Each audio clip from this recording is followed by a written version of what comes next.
Hello నమస్తే, నేను రాఘవేందర్. మహబూబ్ నగర్ నుండి కోనార్క్ ట్రిప్లో ఫస్ట్ డే నేను సందర్శించిన ఒక చారిత్రకమైన ప్రదేశం, అది ఒక కోట, దేవరకొండ కోట.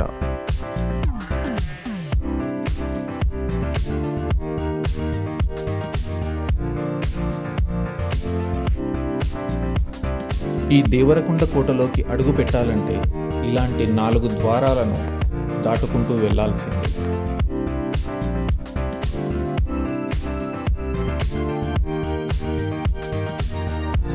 చుట్టూ రాతి కట్టడం మహా అద్భుతం. దాదాపుగా 20 అడుగుల ఎత్తులో రాతితో నిర్మించబడిన ఈ కట్టడం మహా అద్భుతం. దేవరకొండ కోటలో అడుగుపెట్టిన వెంటనే పచ్చని ప్రకృతి మనకు కనువిందు చేస్తుంది.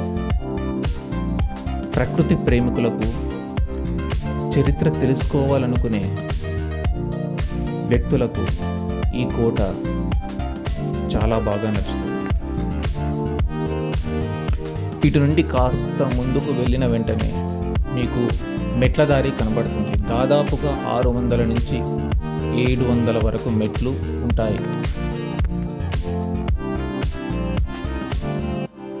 మెట్ల మార్గం నుండి వెళుతూ ఉంటే ఒకవైపు ఆంజనేయ స్వామి, మరోవైపు వీరభద్రస్వామి మనకు దర్శనమిస్తారు.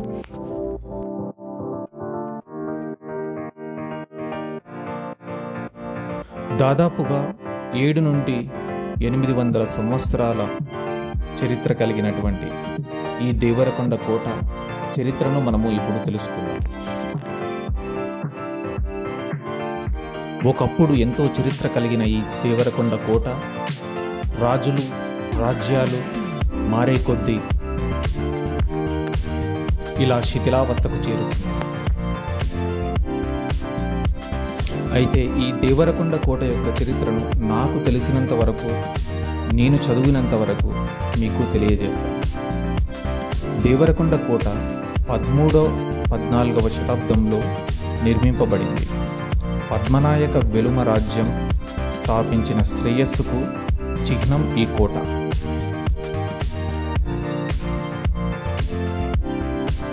(1278) నుండి 1482 వరకు పద్మనాయక వెలుమరాజు పరిపాలించాడు.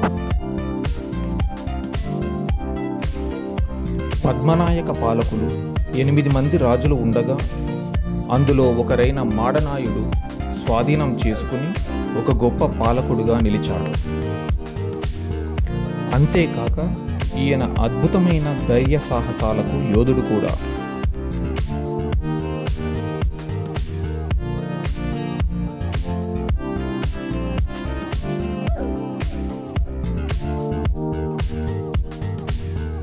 ఈ మాడనాయుడు రాజు నాయకత్వంలో కోటలో అనేక దేవాలయాలను నిర్మింపజేసి సాంస్కృతిక వారసత్వానికి కేంద్రంగా మార్చాడు.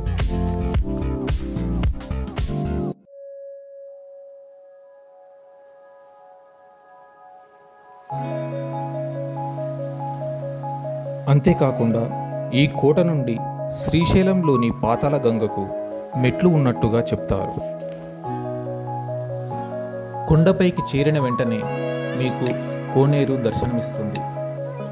అటుపైన మీరు చూస్తున్నదే రామాలయం.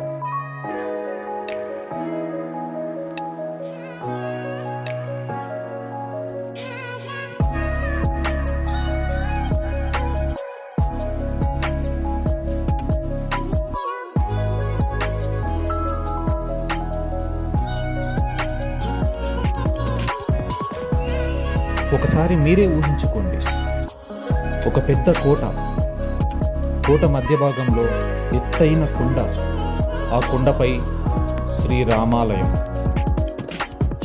ఒకవైపు దేవరకొండ ఊరు, మరోవైపు పచ్చని ప్రకృతి, అలాగే ఎత్తైన కొండలు.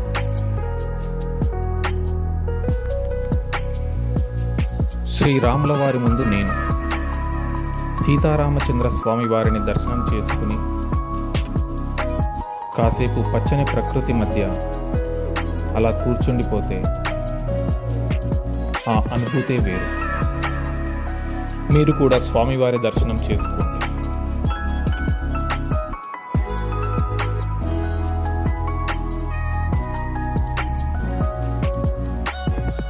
కోట మధ్య భాగంలో దూరంగా మీకు ఒక బురుజు లాంటి నిర్మాణం కనబడుతుంది కదా, అది ఆనాడు నివాసం ఉండే గది అయి ఉంటుంది.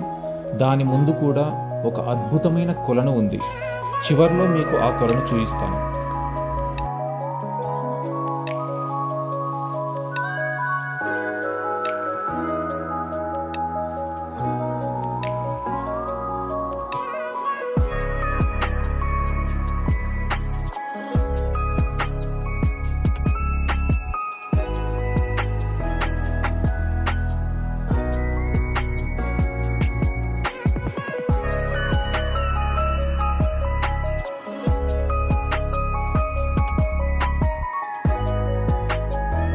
వ్యూ చూడండి, ఈ కొండపై నుంచి ఎంత అద్భుతంగా ఉందో.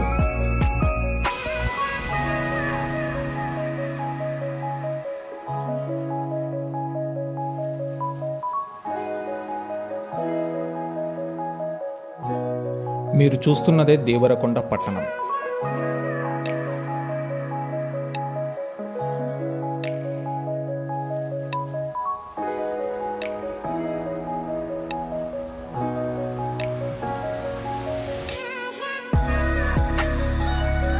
ఇలాంటి ఒక చరిత్ర కలిగినటువంటి ప్రదేశాలను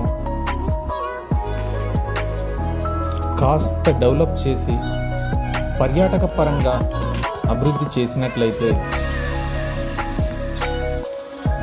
చరిత్రని తెలుసుకోగలుగుతారు.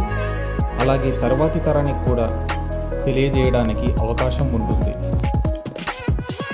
చివరగా ఒక మాట, ప్రకృతిని ప్రేమించండి, పచ్చదనాన్ని కాపాడండి, అది మిమ్మల్ని కాపాడుతుంది. ఇక్కడి నుంచి మళ్ళీ నా ప్రయాణం విజయవాడకు మొదలైంది. ఒక అద్భుతమైన కొలను చూపిస్తా అన్నాను కదా, అదే ఇది. ధన్యవాదములు.